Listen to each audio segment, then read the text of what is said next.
What's up, guys? Welcome to Vintage Genetics, where it is all about classic bodybuilding. And today is another Q&A. So let's begin right now with the questions and answers. Let's go. The first question by Tahiti Music is, do you have any advice to get rid of my love handles? Well, actually, I personally notice that when I gain more fat, so when my lean bulk goes a little too far, that I also get these love handles, which means basically you have your waist right here for a male, and then it starts to accumulate the fat right at the bottom of your waist. That creates the love handles for your girl to hold on to. That's what they're called like that. But how you get rid of them is simply by losing your body fat. You cannot do spot fat reduction in any possible way. You can only do temporary water reduction there, but as I said, it's temporary. If you want a permanent solution, lose as much body fat as is needed until those love handles are gone.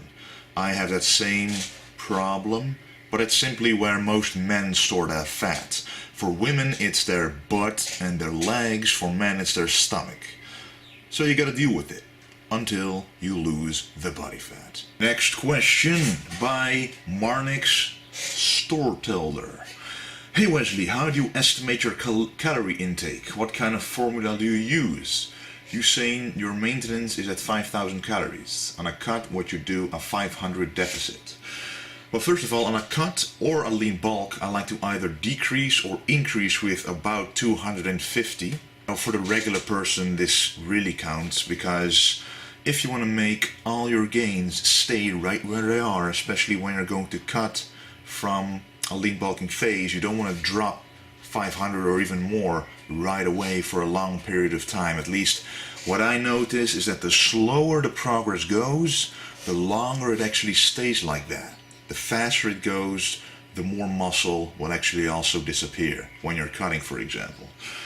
So a lot of people want results fast, but when you slow down the progress, your metabolism will actually keep increasing, as when you speed it up, your body will say, ho ho ho, this is going too fast, I'm going to stop this metabolism from going so fast, and I'm going to burn less energy. So eventually you will actually be at the same caloric deficit, except you think you're 500 below, but your metabolism has already decreased your metabolism. Your energy expenditure, I mean. I like to go down 250 calories in order to preserve as much muscle mass as I can. Just look at the scale and see if you don't lose more than a pound or 500 grams a week. For most people that is good. Some people can lose more and hold on to all the muscle, but this is a general advice. If you know your own body better, you should follow your own advice. And how do I estimate my caloric intake? The formula that I use is the Harris and Benedict formula. When you fill this in, you can simply Google it, fill in all your numbers, your weight, your height, your age, whether you're a male or female. And then there's a number there, and that's your basal metabolic rate, which means that's how many calories you burn when you're sitting still. Then you multiply it with an activity factor, and this is where expertise comes in. Because a lot of people like to think they're more active than they are. For example, when they work out a lot, they think, oh, my activity should be about 1.7 multiplier. But in reality, it's like 1.5.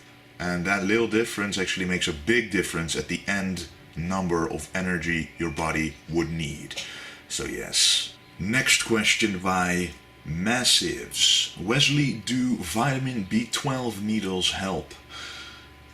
I think you mean vitamin B12 injections. I heard some people do it with other B vitamins. I personally have no knowledge about why you should do that, but vitamin B12 is one of those vitamins that your body actually stores for years. Especially when you're eating meat, you will actually store it inside of your body, and it can literally, even if you don't take any B16 for years, it can still be in your body, stored and being used, as you're not taking in any yourself. So an injection of that, I don't think it would be necessary. Next question by Carlito Brigante. What would you recommend for learning more about nutrition? Your efficiency with nutrition is very impressive and I'd really like to learn more. Well, I personally study nutrition and dietetics, from which I gained a portion of my knowledge, but the rest is through experience, seeing what works for myself and what works for others. And also because I'm helping people making nutrition plans, it actually teaches me a lot about how they respond to foods, what their preferences are, what happens to their bodies. So it's a learning process all the way through, and I have, it's just an innate interest from within. So whenever I see an article, for example, you're scrolling Facebook and there's an article about nutrition, I click on it and I read it. And then I gain a knowledge. And if you do this every single day, if you're interested in it, you will become knowledgeable about it. Question by Hussein. He actually asked me this through email. I have a question about metabolism. I noticed that it is really hard for me to lose weight by traditional cutting, where each few weeks you reduce the calories by 200, for example. For me, I have to eat 800 to 1000 calories to lose weight, which I find really impossible to do. I have lost weight over time, but I can't actually cut. So my question is, how low can someone's metabolism be, and how can I figure out what is a safe calorie range to cut?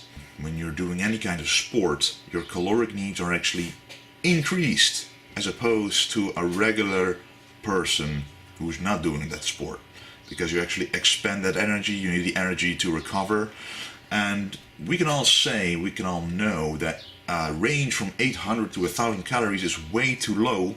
And what I think happened is that as you went lower, as you wanted to see more progress in the mirror or on the scale, you kept going lower before the progress actually came, and your body is like, hey, I'm getting less and less food, let's slow things down. And this is kind of a negative cycle that you're in, that you can't really get out of, because you won't see progress because your metabolism is slowing down, and because you don't see progress, you go lower and lower and lower with the calories. So what I want you to do is start ramping up the calories slowly again, but adding cardio. Making sure you work out hard, making sure you're not sitting on the couch all day. You want your metabolism to speed up once again to get to a normal level, and then you can eat plenty of calories and still cut. It's all about the metabolism. But I do think that cardio plays a major role in this, especially when you're doing it fasted, because it has been proven that doing cardio in the morning actually increases your metabolism for the rest of the day. When you do this consistently, it will increase over time even more. So that is one tip for you. Of course, there are people with metabolic syndromes, certain illnesses that cause your metabolism to be really slow, or to cause you to gain fat really fast. But as long as you don't have that, then my advice should be applicable to you. But if you do, I should not be the one to advise you. Next question by Lars Kruithof. I haven't been progressing in any of my major lifts for months now. I train 6 times a week. So should I train less and more a powerlifting style training, or just 6 times a week and less exercises? I personally noticed the same thing about a year ago, when my lifts just started to stall. For example, the bench press at about 140 kilos. And I kept wanting to go beyond that weight, but I just couldn't. The reps really wouldn't go up. And what I noticed, it was simply a lack of rest.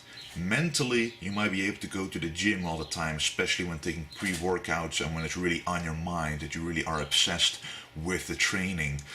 But I cut down my training frequency from 6 times a week to 5 times a week, and my exercise frequency to about 4 exercises for a muscle group and 3 for a smaller, instead of 5 or more exercises.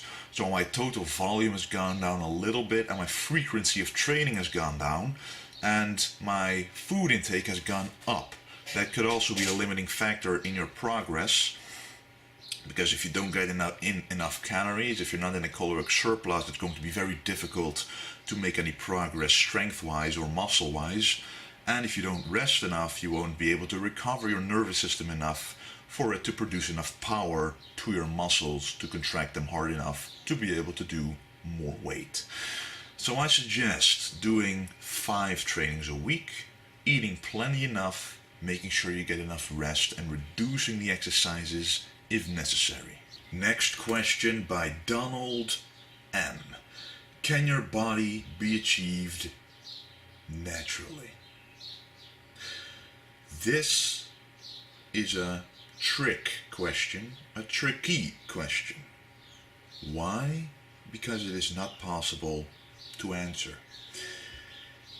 Really, we are so different that one could really win regional shows, bodybuilding contests without ever even hearing of drugs, and one could use all the drugs in the world and not achieve one single victory. There is so much difference genetically that you cannot really advise people about what they can achieve. But what I can say is that your potential as a natural bodybuilder is so much higher than you think. I don't understand. My personal story is that when I started training, I trained because I loved to go to the gym. I love to train. I love to see my body progress. I love to become stronger. Not once did I think about speeding this process up, because it was fun regardless of what happened. I just loved the training. I just loved my body going through those motions and being actually doing a sport, knowing it's healthy, etc. So in my transformation video from 14 to I think 23 years that I posted a while ago, which has quite a lot of views, which I'm happy about, but a lot of the comments say that I must have started using the anabolic chicken around 18 or 19 years old.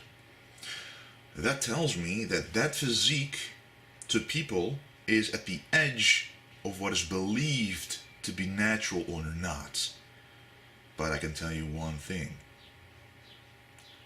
That physique can be achieved naturally by most people. Just be consistent and don't let it enter your mind that you would need it to achieve a good physique. Just enjoy the training. If you don't enjoy the training, just don't do it. And don't do it for the wrong reasons. The most successful guys are the ones who start training not even thinking about trying to change anything but train hard, eat good, and rest enough. That is all it takes to become a great bodybuilder, to get a great physique. I cannot really go specific into the details here, as many of you understand, but I just want you to understand that don't doubt yourself. Naturally, you can achieve so much more. And there's a whole debate on when are you natural or not, but there's so much controversy about this topic, but I do think it needs to be discussed in a proper way so that we all know what we're talking about. I hope this helps a little bit. Next question by Robert Blacks here. Hey man, I'm new to the whole working out scene, and I was wondering if you could take a protein shake on your off days from the gym, or would your body somehow store it as fat? Well, a protein shake is, well, the only thing it really is something convenient and something that provides you with the highest possible quality protein. Those two factors are very important in a lot of people's lives, because it is sometimes difficult to always eat meals that have a complete source of protein with a high enough leucine content, which is what triggers your muscles to grow. Leucine is an amino acid. That taking a shake every now and then is very useful. Sometimes I even have a meal of carbohydrates, and when I don't have fish or any other protein source in the house, I drink a shake next to it. Just make sure that the shake is of a reputable brand, a good brand, so that there's no sugar, no added fats, nothing to it, just the protein. And it's no problem to drink it on your off days, as long as you don't want to gain fat, so don't go above your caloric needs. And then you're pretty safe. And it's very good that you're taking in the protein that you need on the rest day, because then you're actually recovering. Last question of the day by Alan Sial. I love watching your videos. The way you talk and project a humble and positive energy is really nice to watch compared to other channels. Well, thank you very much. I want to ask about the incomplete proteins. Does it count in your macros? And is it true that you have to combine two different incomplete proteins to make it a complete protein? Well, as for your last question, it is possible. You, for example, have brown rice and brown beans. Brown rice misses the amino acids that brown beans do have. And when you combine them, it's a complete amino acid profile. It's just that the amount of protein isn't very high. That's usually the problem in the plant-based diet, which is why adding a leucine supplement next to it might be very beneficial in some cases. There's always soy-based protein, of course, which is a complete amino acid and actually already has enough leucine to give you all the muscle protein synthesis that you need. Whey is higher, but this range right here doesn't really do much else for you because it's the range from here, where soy is right here, that actually causes the muscle growth to happen. So, do I count incomplete protein towards my macros? Yes, I do. Why? Because it's, at the same time it's simple, and at the same time it's complicated, because when you're in the morning eating, for example, a plant-based meal that is incomplete, and then the meal afterwards, which is about 2 hours later or so, you eat a meal with a complete protein, those two meals could still combine and give you all the amino acids that you need. It's really about the complete protein consumption over the entire day that is the most important. And you do want to see that most of your products that you use are complete protein so that your leucine count remains high. But if that's the case, then you don't have to worry about not having to count the incomplete proteins, because they are proteins too. For muscle building, it really is all about leucine, so as long as that is in your diet enough, you will be fine. Alright guys, that was the Q&A of today. If you have any other questions, ask me down below for the next Q&A, which I will write down, and the most interesting questions, or the most questions that get the most likes, stuff like that, will get chosen, and I will answer them in the next Q&A. And I want to thank you for watching, and don't forget to stay golden.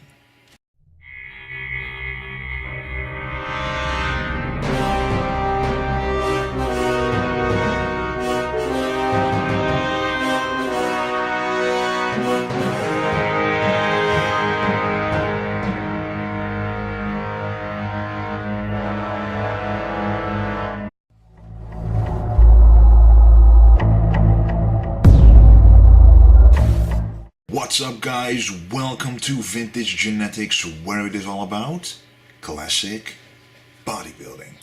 And today is another Q&A. So let's begin right now with the questions and answers. Let's go. So you gotta deal with it until you lose the body fat. Next question by Marnix Stortelder. Hey Wesley, how do you estimate your calorie intake? What kind of formula do you use?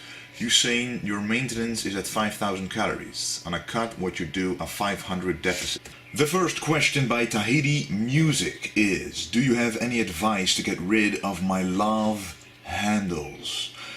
Well, actually, I personally notice that when I gain more fat, so when my lean bulk goes a little too far, that I also get these love handles, which means basically you have your waist right here for a male, a water reduction there, but as I said, it's temporary. If you want a permanent solution, lose as much body fat as is needed until those love handles are gone.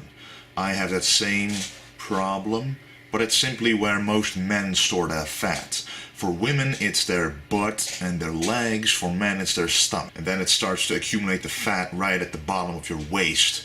That creates the love handles for your girl to hold on to. That's why they're called like that. But how you get rid of them is simply by losing your body fat. You cannot do spot fat reduction in any possible way. You can only do temporary